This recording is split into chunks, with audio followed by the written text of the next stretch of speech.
Good evening. I'm broadcasting live, July 2nd, 2016.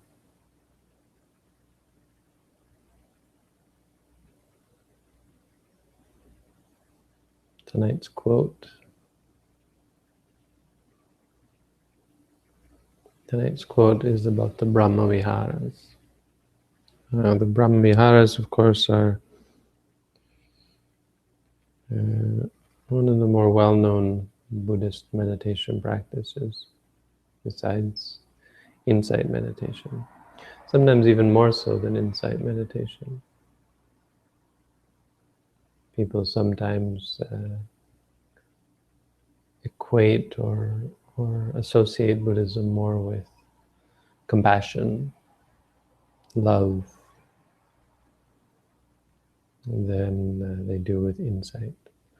And with good reason. There are forms of Buddhism that focus more on the Brahmaviharas, especially compassion. Compassion is considered to be key to Mahayana Buddhism because it's key to becoming a Buddha. Buddha doesn't just wish for their own enlightenment. Because of their strong compassion, they wish for all beings to become enlightened.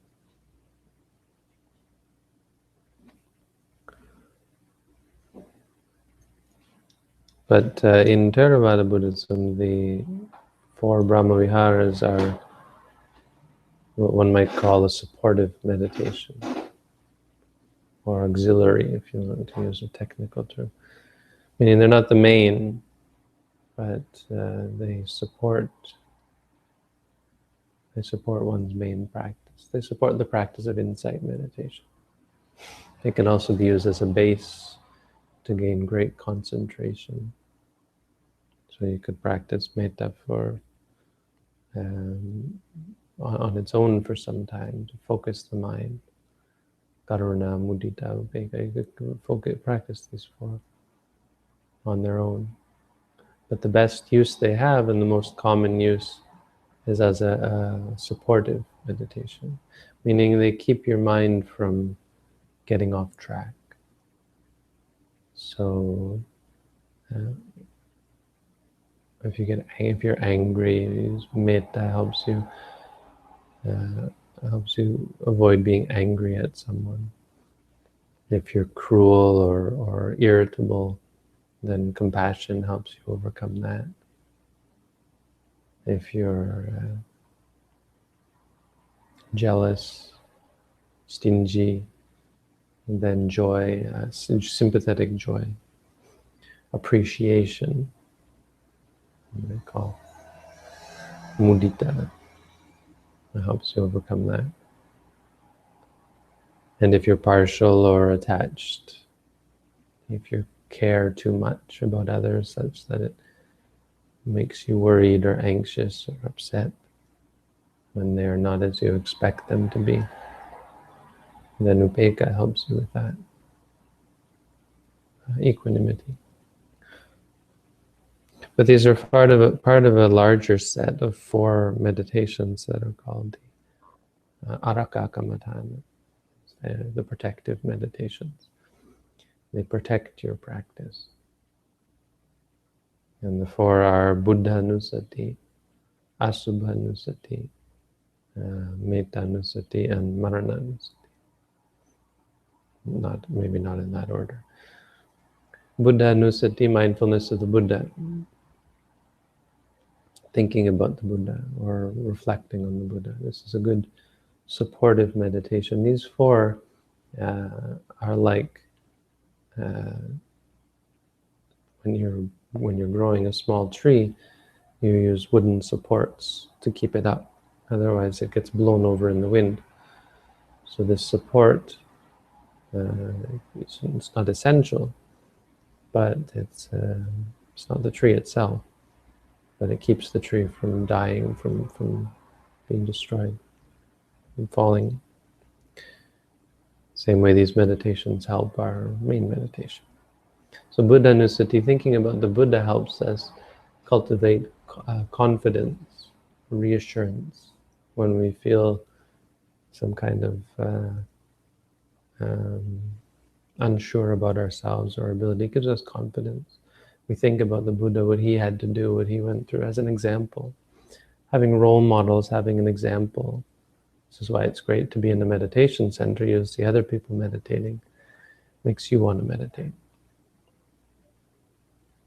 Today we have 2 new meditators coming a couple of days after I arrived. We have Corey and Michelle. Michelle is an old meditator. She's been meditating with me since she was 5. Many, many years ago, her mother brought her and her sister to meditate here in Canada. Not with me, with another teacher, but we meditated together. And Corey's been following me on the internet, but we've just met for the first time. So yes, thinking about the Buddha is always one way of accomplishing this. When you have a Buddha image and you reflect on his great qualities that you're aspiring to some extent. Buddha-nicity. So you sit there and say Buddho, Buddho, thinking about the Buddha. Dhamma, Arahang, Arahang, all the qualities of the Buddha. Then the second one is Asubha-nicity. Asubha means not beautiful. So Asubha is reflecting on the not beautiful aspects of the body. And this one helps us in times when we have great lust for the body, for sexual desire, that kind of thing. Asubha helps you overcome that. As you look at the body, I'm not saying this is awful, this is disgusting, but you start to see how disgusting it is, how unpleasant it actually is, how there's nothing in here that is actually proper. The desire for the human body is an illusion. It's based on the illusion of beauty. There's nothing beautiful. So you take the body apart into pieces. Well, is the hair beautiful? Oh yeah, of course, hair is beautiful. So then you meditate on it. You say hair, hair, hair. And you study about it and you think about it and you start to see that hair is actually quite disgusting. It's greasy and smelly and it's feeding off of the blood and the oil of the scalp. It's stuck in the scalp like rice. Those of us studying Visuddhimagga, those of you studying it with me, remember the description of the 32 parts of the body. It's quite vivid. And you go through the parts of the body, the hair, the skin, the nails, the teeth, the hair, the body hair, the nails, the teeth, the skin, and all the inner parts as well, the flesh and the blood and so on. And so you just repeat to yourself, hair, hair, skin, skin, that kind of thing.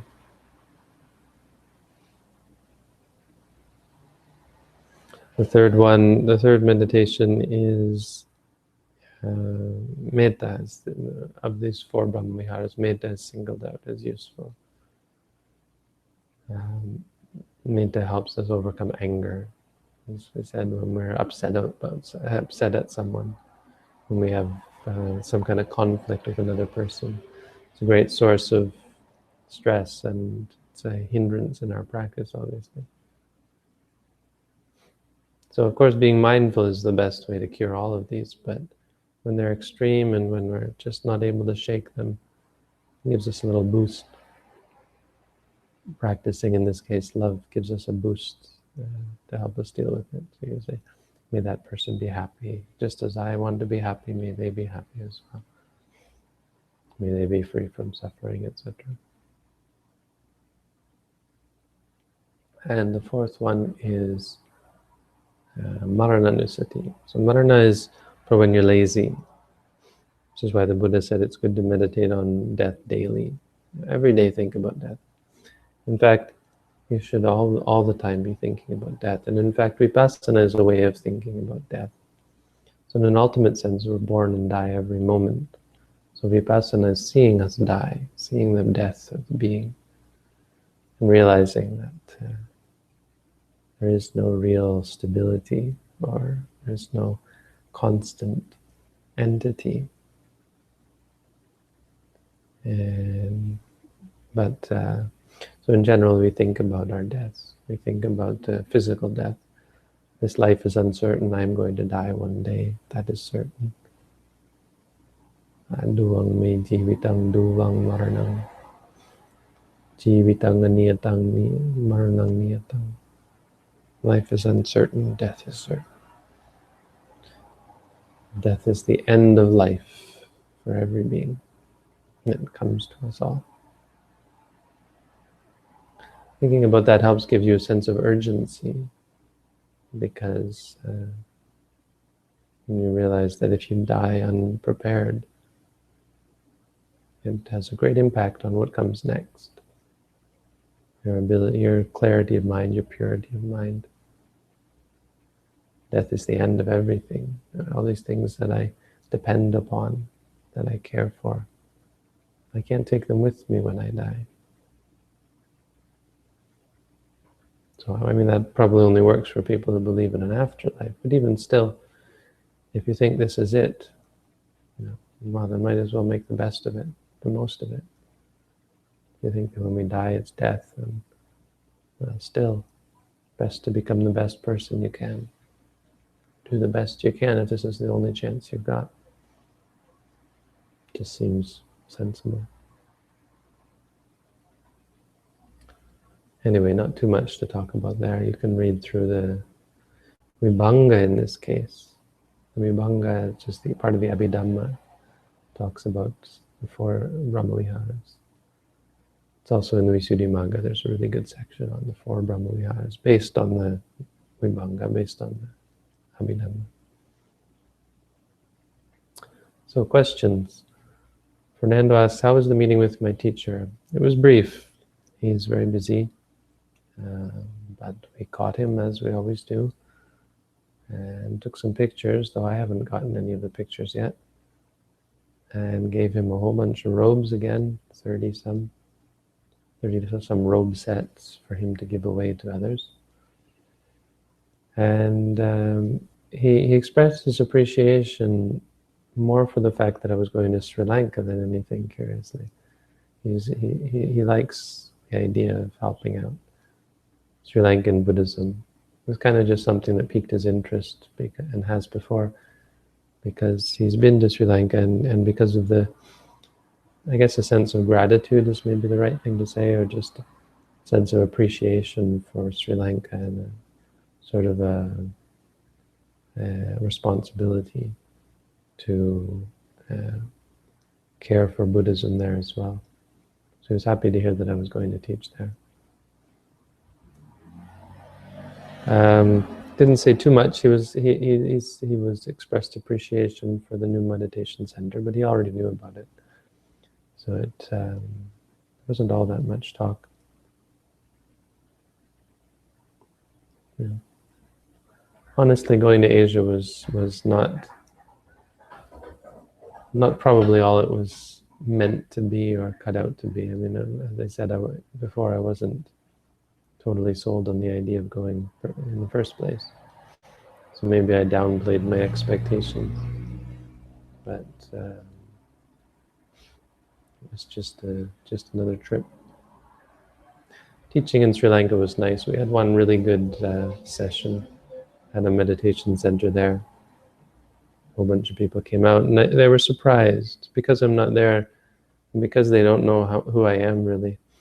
They're surprised at the things I say, sort of shocked at the defense of this meditation technique, because a lot of them have turned against it.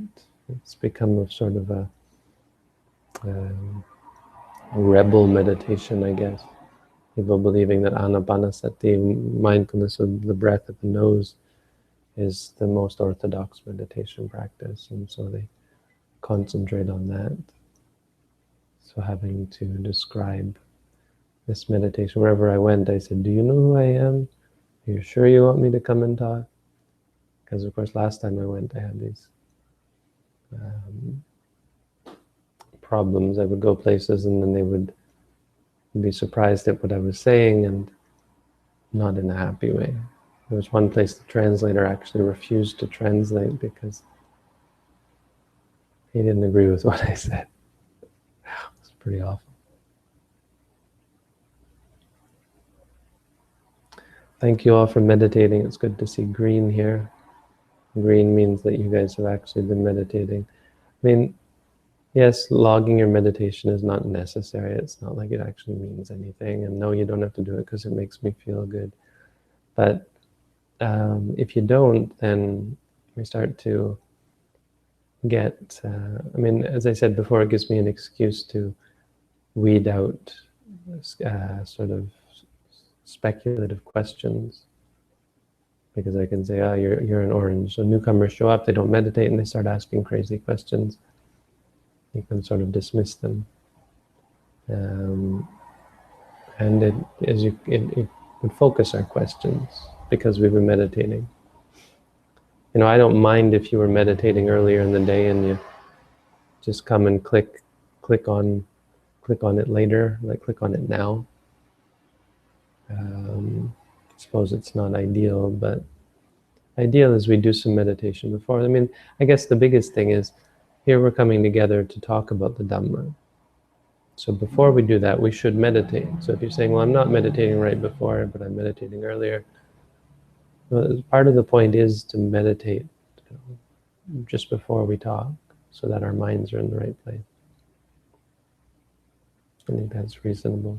But as far as logging it, I mean, it allows me to make sure that, no, I mean, the big point of this site, as the site, is to provide encouragement. If you don't find that this is encouraging you to meditate, the fact that you've got to actually log it and commit to it, and don't use it by all means.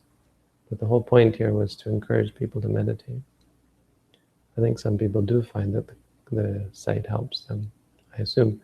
If not, well, we can just do away with it.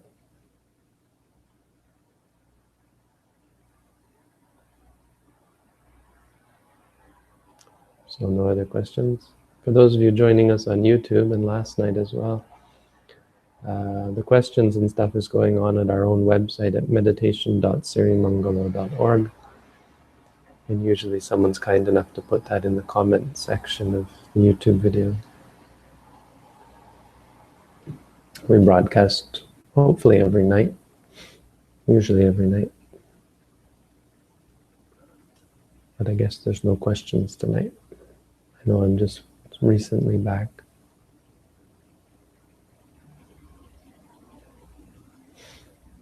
All right then. Have a good night, everyone. See you all tomorrow.